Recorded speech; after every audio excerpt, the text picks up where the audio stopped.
K.T.E. Put it together. What do you have? An extreme podcast. I am joined to my NASCAR, to my F1, Tyler McDonald. How are you today, sir? Stock car racing is the best kind of racing.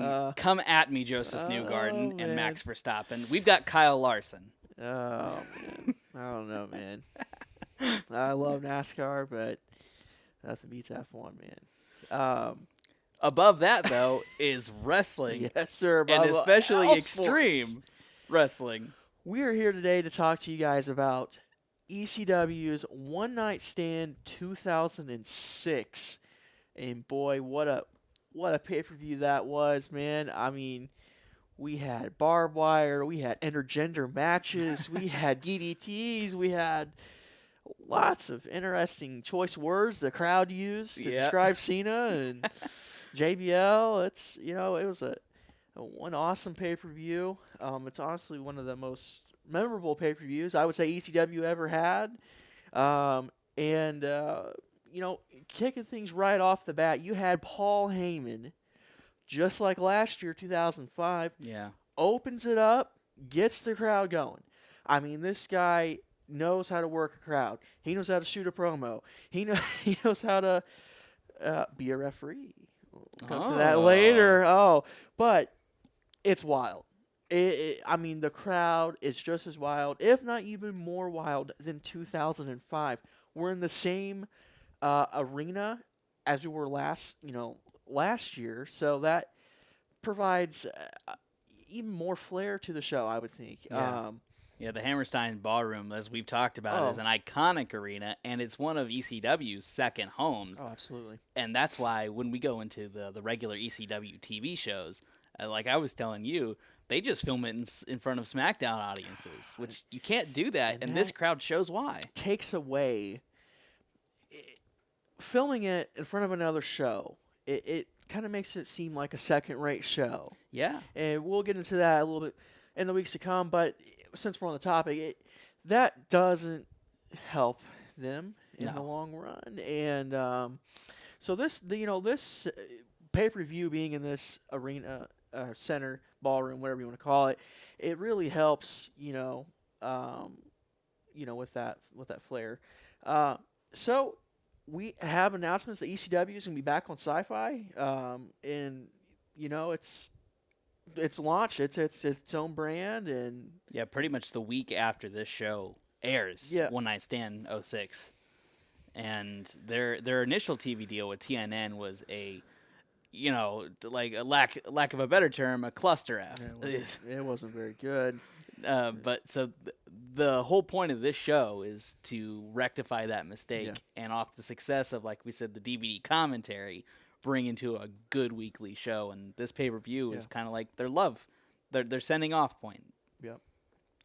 Another thing just that I noticed is just all the anti-Cena signs, man. I mean, it was just mind-boggling how many Cena is gay, Cena this, Cena that, Cena wins, we riot. That was a really common sign. Iconic one. Forever. But, the show just starts off with this, momentum, and it doesn't stop. We have Taz versus Jerry Lawler. Taz, 35 seconds was the match. Squashed him. I mean, you had Lawler go out there and just disrespect the announce team. Yeah. Come on, man. Called it extremely crappy wrestling. Yeah, a bunch of lame third grader stuff. Taz shuts him up real quick. We move on. What's interesting what's interesting in this match is Taz was officially retired at this point. He couldn't really do in-ring action, but they wanted a chance, like you said, to build on momentum. Yeah. And this was one of the feuds back in the day, was Jerry Lawler crapping on ECW. What a way. The ultimate WWE guy coming in, crapping on ECW, and Taz knocks him out because Taz was always a badass. Always. Yeah. And he was the submission king. I mean, that dude could get you to tap out. He could, even with his size, he moved very well for his size. Back in the day, walking on the ropes. I mean, he would do wild things. And the closest guy that I align Taz with in the modern day is maybe like Samoa Joe. Yeah. That if I was a big ECW guy in the 90s, that feels like that would be my Samoa Joe. Yeah. You gravitate towards liking Samoa.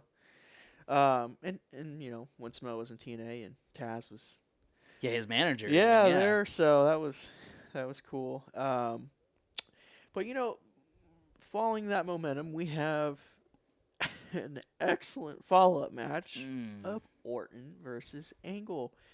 And that feud, just the weeks to come, it just kept growing. And this match, I mean, one thing I found very interesting, the "You Suck" chants weren't present. They weren't there because, the crowd liked them.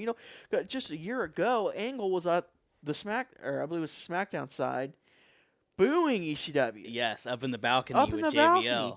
Year later, we don't have any "You Suck" chants. The crowd's happy to see him. But on Orton, on the other hand, we had a kid punch him. Yes. While he was walking down the entrance, ladies and gentlemen. We had middle fingers. We had a kid punch him. But, Orton, smirk on his face, just kept walking like nothing happened. And throughout the whole show, I would have hated to walk down that entrance because it's narrow and people are touching you. Like, I mean, it's bad. You got people flipping you off in the face. I mean, there's nothing you can really do about it because you have to walk down there to get it. And Orton gets abused. I mean, he absolutely is abused. I thought the match was excellent. I mean, it was very technical. Like, to begin, I mean, you have Angle really showing his Olympic wrestling, freestyle wrestling side came out, and honestly, Orton matched it. I mean, Orton really did a really good job of keeping up with him. That I think that was a pretty good match, and now this match is interesting because it's Angle being the leader of ECW, and if you've been paying attention to our K.T.E podcast and the videos that we've been uploading, just not too long ago, we talked about the what if Kurt Angle never left in 2006. Man. And Elijah and I talk about what if he was the leader of ECW. And honestly, if we got matches like this, where Angle helped ECW not only be known as the hardcore wrestling group like they were in the 90s, but revitalize the brand to be one of their core aspects being technical and impressive wrestling. Yeah. I think that could have put them in a really good position because you could have had Angle putting on 4-star, 5-star matches while also having Sandman beating the crap out of people with his Singapore cane. That's twofold right there because if he would have stayed, you wouldn't have had TNA be as extreme as it was. That's true. All of these guys followed over to Yeah. TNA, and it, Sandman did. Sabu was there for a little bit, and it was extreme. It was as if I would say the downfall ish of ECW is when TNA became just as extreme. And I've always just wondered what if Angle would have stayed. I think TNA wouldn't have been as extreme. It may not have gotten as popular, too. Probably not. No. There was a trade-off. So then ECW fell, but then TNA kind of rose. So it was just Angle really swung the pendulum over to TNA for a little bit. And you had guys like Christian, too, that were helping that. Man. Yeah. But, I wish he would have stayed. Ultimately, I do. We love ECW. Obviously, this is what our podcast is about. But, it is what it is. And I was happy to have him there. Unfortunately, that led to ECW being second rate. Yeah. And say what you want about WWE making it their own thing, because honestly, if WWE kept their brand ECW like this show, it would have worked. I believe that. I wholeheartedly believe that. We'll come to a match that I really hate. I abhor on this show, and I hate the decisions that they made on it. But if this show would have been something like we get with WWE ECW going forward, I think it could have worked, it could have thrived, it could have survived. Yeah. But what we got was an afterthought. But this match was awesome. Oh, absolutely. Definitely one of the best. One of the best on the whole show. And you know a match is really good when you can get someone in Angle who's a WWE guy. Initially interviewed with ECW. I don't know if you know this, but he interviewed with ECW right after he won the gold medal. He came in, and it's the same show that they had a crucifixion angle in the show, and that's what caused Angle to leave and not sign with ECW. Gotcha. But with that said, to have a guy who's a WWE guy against another WWE guy in Orton, and the crowd still firmly behind Angle, cheering their hearts out for him as an adopted son of ECW, shows that this crowd knew that they could blend the old hardcore, like with what we saw in 2005's One Night Stand, with this new WWE ECW product. Right. So following that match, we had a good tag team match. It wasn't anything too crazy, but wasn't super crazy. It wasn't. We did have super crazy and Tajiri. Tajiri came back with a vengeance, though. He did an excellent. It was an excellent job. Not too much to say about this match. I mean, no, this is your standard ECW affair. Something for the ECW faithful to be like, oh, hey, the FBI, they're fun. Oh, hey, super crazy. He's nice. Right. Tajiri, oh, what a familiar face. Yeah. And boy, they came back. That was a good little match. Good little mid card, and that's all it was supposed to be, and they did a good job doing that. Speaking of the FBI, they came back to NXT last fall. Mm-hmm. And meeting with the D'Angelo family. That was cool to see them, but just a fun fact. Oh, after this, we had JBL. Oh, my goodness. The locker room bully. Yeah. JBL. And that he was. To the crowd. Yeah. JBL came out here, made fun of the crowd, got them just super pissed off at WWE. You know, he and him, but you know what he's representing. Just poked and pried at them. No, saying there's no women there. Talking about male genitalia. He was, But once again, the momentum from him talking led to, honestly, one of the craziest matches ever. And I keep saying that, but each match was just wild in its own. We had Mysterio versus Sabu. Now, this match is great. However, when you are an ECW brand and you present a hardcore Extreme Rules match for the World Heavyweight Championship, no less, and you have it end in no contest, WWE, what are you doing? This match started off very extreme. Okay, we had one of the loudest chair shots I've ever heard through the television. I couldn't imagine what it sounded like being there live. Yeah. Sabu threw a chair just right at Mysterio's face. And it was so loud, guys. I couldn't imagine actually being there hearing that live. Ladies and gentlemen, if you were there live, please tell us. We want to know, how loud was that chair shot? Or if you watched it live, if you were thinking the same thing as us. I feel like that was a heck of a spot that they did in the match.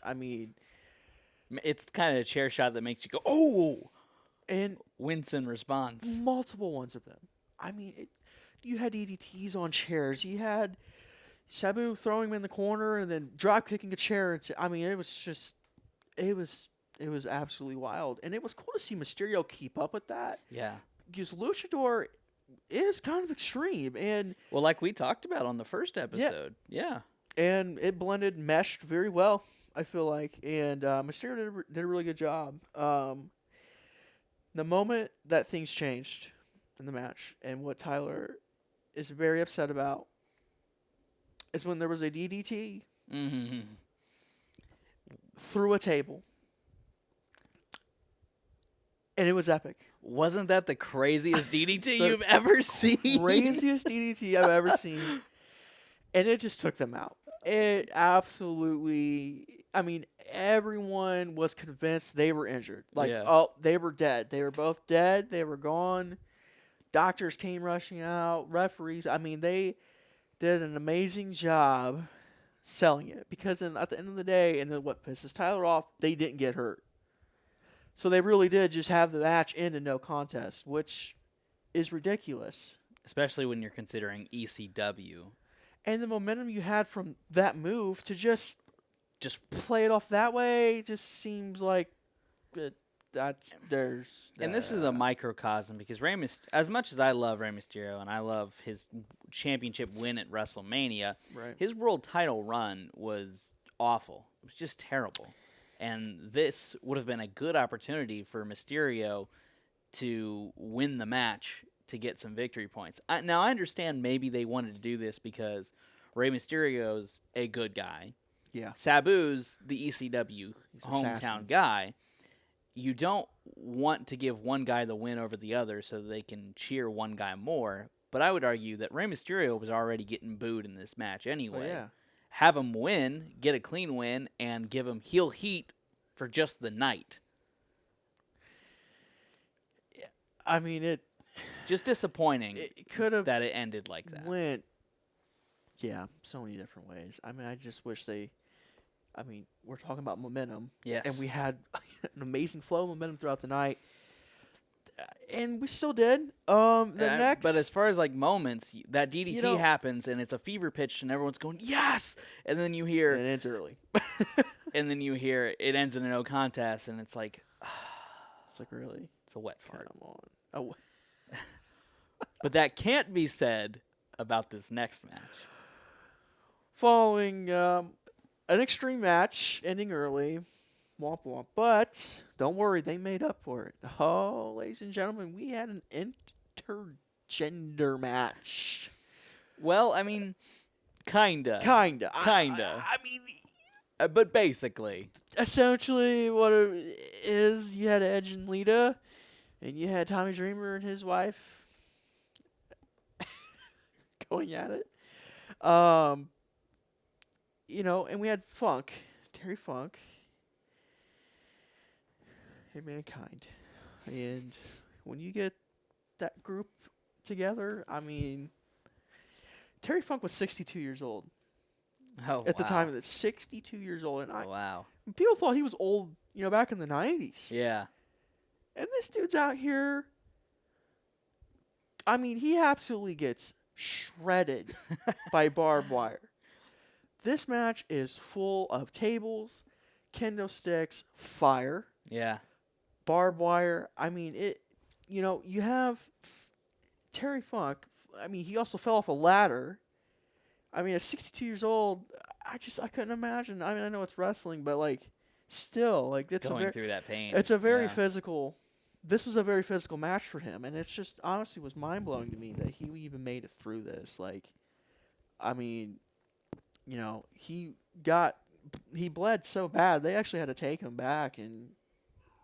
Doctors had to. Yeah, you said it was almost like your grandpa wrestling out there in front of the crowd, and you're thinking, what? Imagine your grandparents out there falling off a ladder, getting shredded up, and then lighting a 2x4 on fire. Because that happened, ladies and gentlemen, during this match. We had fire. Yeah. We had Edge doing interesting things with Dreamer's wife, which... very interesting. And then you had Dreamer's wife, having a cat fight for 5 minutes while everyone was knocked out versus Lita. I mean, this match was epic, and it is truly what ECW was about, all in this match. I mean, you had the intergender, you had barbed wire 2x4s. It was pure chaos. Chaos. Now, if if you were to put the show into perspective, I would say the official opening match wouldn't count on this, but I'd say the real opening match of Angle versus Orton. Yeah. You have this intergender-esque tag team little affair, and then you have the main event. Those matches are the best on the show, and I would argue that each one of them is near 5 stars, if not a 5-star match. 100%. 100%.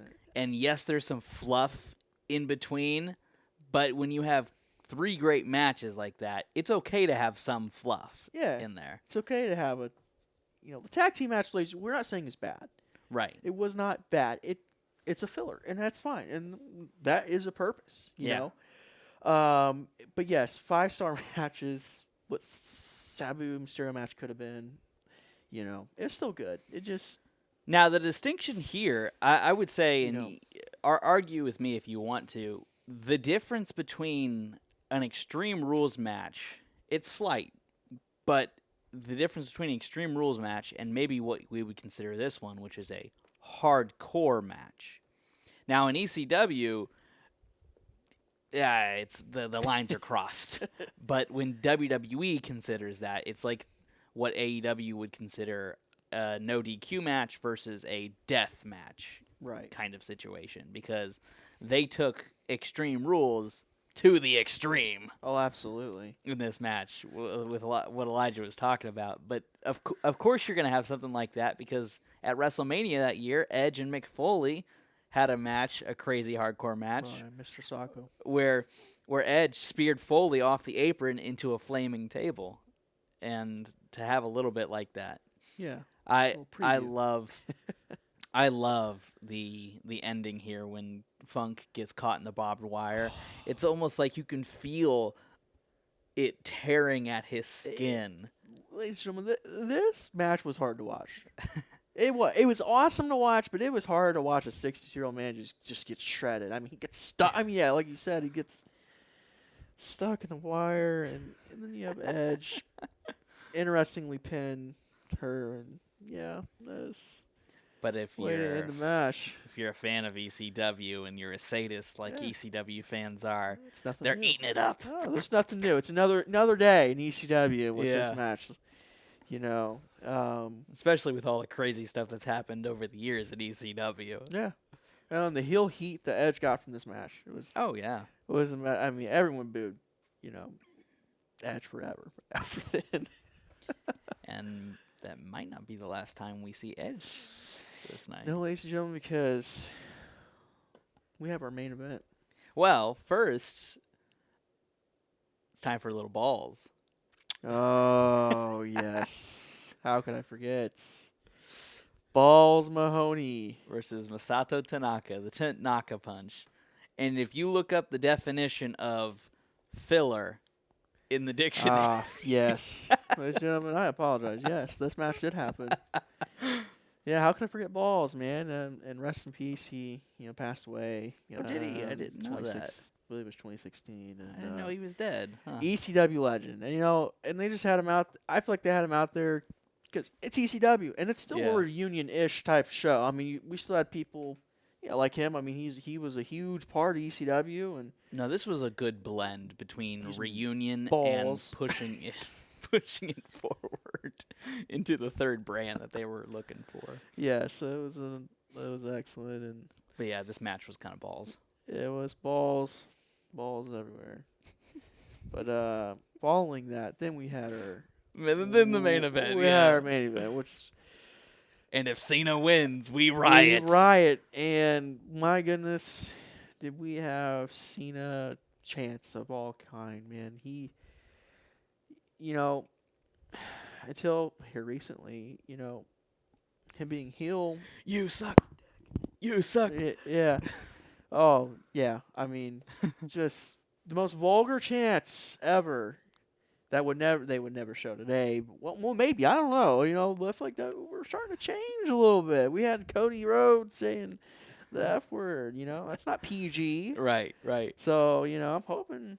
Well, and then the Raw following that, they were saying quite a bit of filthy things that would have never let. Women, I guess that's what Netflix can do to you. Women are wearing the Divas are wearing different clothes. We're changing times, but he was heel in this match. I mean, he was the huge heel coming in with the belt, bragging, he had a mouth on him. He was to be the white boy rapper, he was you can't see me type of stuff. And the spinner belt looked great coming in. But you know what? So did RBD.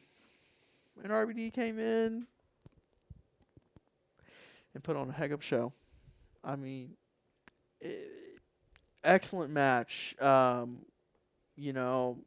two, this is prime time RBD showing, that he deserves to be a champion, and you say Angle leading ECW, and I think RBD and Angle both. Yeah. I mean, co-leads. Because RBD, well, ladies and gentlemen, RBD won this match and won the belt. Now, it wasn't without some help. Though we had a little bit of help. We had the first referee get knocked out because, well, he put his hands on Cena. When he told Cena to break the hold, he didn't. And so the ref got handsy with Cena. Ref gets, knocked out, and they keep fighting. Then we have a SmackDown referee come in. Gets knocked. RBD does a splash. There's no one to pin. Or, I'm sorry, there's no one to count. Yeah. Who's going to count? Who's going to count the pin? None other than Paul Heyman. But to make it better, let's back it up a little bit. We had Edge come out and spear Cena through a table, take out the ref. We had a splash, and then we had Mr. Paul Heyman come out and count it, ladies and gentlemen. 1, 2, 3. RVD's your champ. And the crowd goes absolutely nuts. I mean, they were off the walls because, an ECW star just won the belt. The top championship. The top championship on a show they put on before Raw. I mean, yeah, basically. That's just what bothers me. We go back to that. It's like you had RVD winning this belt, and Heyman in there counting like. Such an epic moment. An epic moment that you're going to put, that's like a main event-ish type show, before. No, I mean, that's exactly what it turned out to be. That after the success of that show, they said, okay, let's launch them as a third brand, but okay, let's put it before SmackDown. Let's take it on the road with SmackDown and basically put it in what today, if you've ever gone to a live event, the stuff that they do before the show is usually like a main event or a Superstars kind of deal where they have some pre-show wrestling. This is essentially what ECW was. They put it on an hour before SmackDown so people could have something to do. And I texted this to you, and I still think it rings true. Imagine if you've gone to see in 2006, you went to a SmackDown taping to see Batista and your dad and your son, 10 years old or whatever, and your kids, and you're going to see Batista, and then you come out and you see Kelly in her extreme expose, or Sandman swinging his beer and hitting Singapore Saints and crashing his head with a beer can. Like, your first reaction is probably going to be like, what is this crap? What? And WWE was not PG back then, but still. Yeah. SmackDown crowd was not ECW crowd. It's completely different. To mesh them, and Kelly coming out there doing things that you would not want your child to see. It's very inappropriate, or wrestlers they've never heard of. And yeah, they don't know who Sandman is and why is he hitting himself with soda.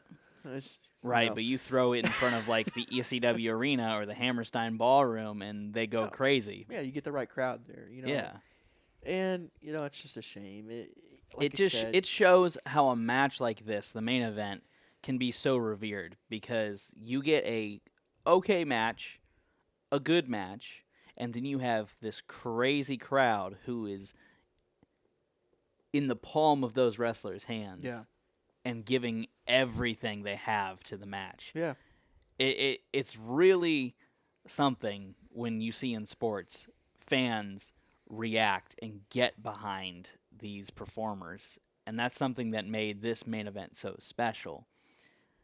Forget the fact that it was a Money in the Bank cash-in as well, but you have moments like that. This is on the level for some people of like the CM Punk, John Cena Money in the Bank 2011 in Chicago. The amount of visceral reactions Poor CM Punk. that people got out of this match. It's not successful in Chicago. It's crazy. Well, he won that one. Yeah, but you mean going forward? You're going forward, yeah. Punk in his hometown. Just it's crazy. Some of the stuff that's happened in the last year. That's true. Yeah, but yeah, this pay-per-view really, what people thought back then would have just kicked off, ECW. And, right. If we could have gotten weekly shows, half the quality of this. We would have been in store for something crazy. Absolutely. Something great, something entertaining. Now, and I'll pose the question to you here because I'm curious about it. I think I know your answer, but we'll go as to why.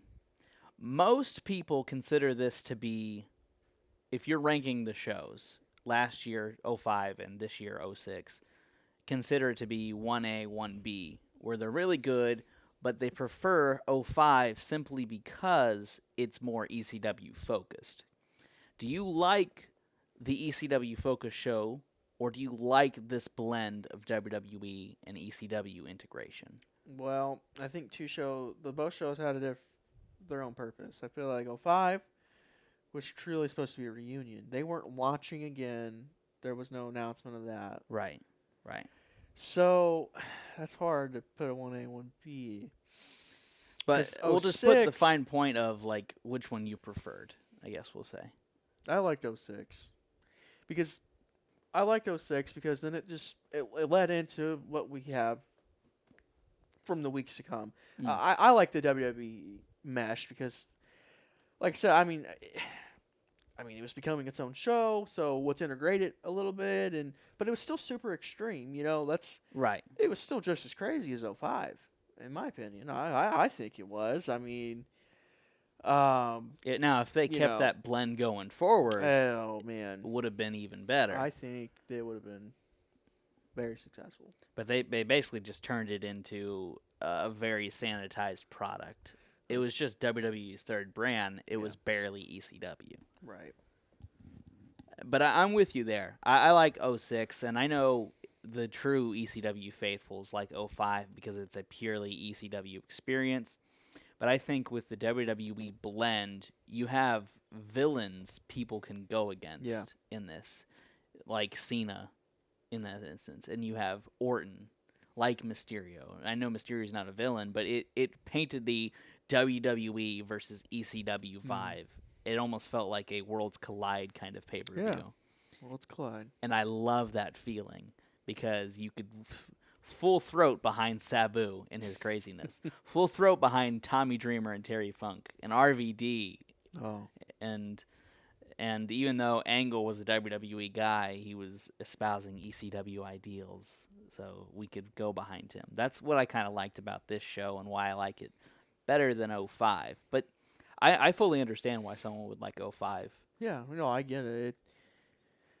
Like I said, I think both shows had a purpose. I mean, their own niche, their own role. 05 was, pretty much all ECW historic people, and it was a good little reunion. And and 06 was there to kind of kick them off, and it was a good kickoff for sure. But yeah, it's a very good show. But ladies and gentlemen, that I think that's going to conclude our show today. Here in the weeks to come, we're going to be breaking down the first couple weeks, of ECW. Yeah, the first two episodes. Episode 3 of the ECW podcast will be ECW on Sci-Fi, episode 1 and 2. So if you're watching along, that's where we're getting to. I'm Elijah. That's Tyler. We appreciate you for watching. Take care.